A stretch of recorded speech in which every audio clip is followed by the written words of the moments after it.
Hi, my name is Leon Rowe, currency trader and trading coach at trading180.com, and welcome to this video on trading multiple time frames using supply and demand. And the question came from Bongamassa Nidamandi. I hope I didn't, I pronounced your name correctly. You say that, can you please do a video or refer me to a video where you talk about trading multiple time frames? So as promised, I said I would get it done by Friday, and today is Friday. So let me get this done. And for anyone else that is obviously interested, I hope this helps. So let's go straight to the charts.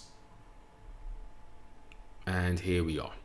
So we're going to start on the euro, and we have the weekly and the daily, right? So first rule really is first rule, but from a technical analysis perspective, if whatever time frame you're trading on, try and from a high time frame perspective, if you trade, for example, the weekly time frames, not many people that do, but if you do place your trades based off of the entry on a weekly candle, then you would look for maybe a monthly or maybe a 3-monthly candle time frame chart, right? So you're always maybe going to go up maybe 1 or preferably 2 time frames depending on your trading time frame. So I sometimes trade on using daily candles, so I will just go up to the weekly. I rarely really look at monthly charts, but I will use the weekly time frame for any kind of daily candlestick entries. But I would say the vast majority, probably 95% of my entries will be on the intraday time frames, like for example the 4 hours. So drawing supply, and when you want to, if you're on trading view, what you can do is if you go to select layout, you've got these synchronize on all charts, so you can synchronize symbol, interval, crosshair, and time.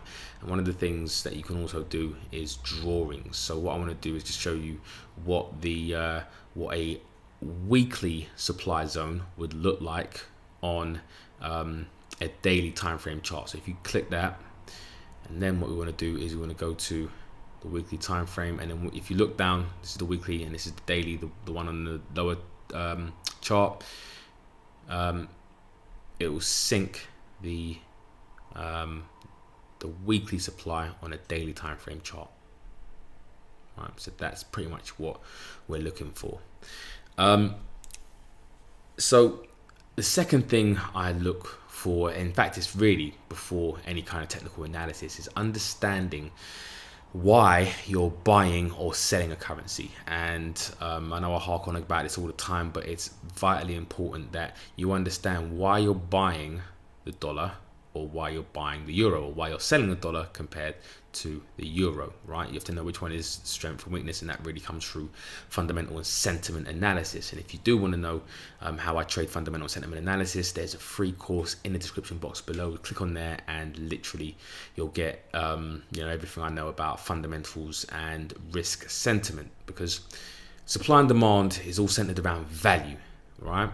What gives a currency, a commodity, a stock, its value. So whatever made prices go lower, let me just go on a daily time frame chart here, so it's a weekly, whatever made prices or the dollar strengthen or the euro weaken, right, in October, right, October the 8th, October the 15th, and we pushed it lower. When we get to the 7th of January, a few months later, is that sentiment or are those fundamentals still in play a few months later, right? That's a question that you have to ask yourself. Not every level of supply or demand is a level that should be traded. You have to understand what caused the US dollar to gain in strength or the euro to weaken in value against the dollar, and then are those same things still in play when prices come back up to this supply zone on the weekly time frame. So again, not every level, whatever pushed prices higher here, right, in July, right, July 2017, let me just put a demand zone here. Just because prices did react off of here, right, on the weekly time frame, does that mean should you really be buying this based off of just purely a technical level, right? That's only a question that you can answer. But me personally, whatever was driving the euro strength in July 2017, the likelihood of that same driver happening in August 2018, nearly a year later, in fact over a year later, sorry, pardon me, may not be the same fundamentals of sentiment drivers, right? So it doesn't mean that you should be buying at levels of supply and demand on a weekly if you're just purely basing your trading decisions off of technical patterns. So let me just get rid of this demand zone. So we covered fundamentals and sentiment, right? And again, if you're trading on a daily time frame chart, we go to the daily chart, these are weekly zones, right? So these are weekly zones. So what you would then do, right, is wait for prices to come up into your weekly zone on your daily trading time frame, and then you would look for shorting opportunities. Now what you also can do as well, because this is quite a wide zone and you've also got quite a wide zone up here, is within those weekly zones is look for structures. So one structure I will look for is support and resistance, horizontal support and resistance. So you've got support here, support, bit of resistance on the underside, resistance, bit of support there, and then prices came into this supply zone, and you could see that there was also horizontal support and resistance there, structure within the supply zone on the daily time frame chart, and then prices obviously did what they did. Same thing would happen with something along these lines, right? You would look for structures on your trading time frame within the weekly time frame supply and demand zones. Now if we were obviously trading intraday time frame charts, then what you would do is you would look for supply and demand on the daily, right? This is where you'd be looking for supply zone there.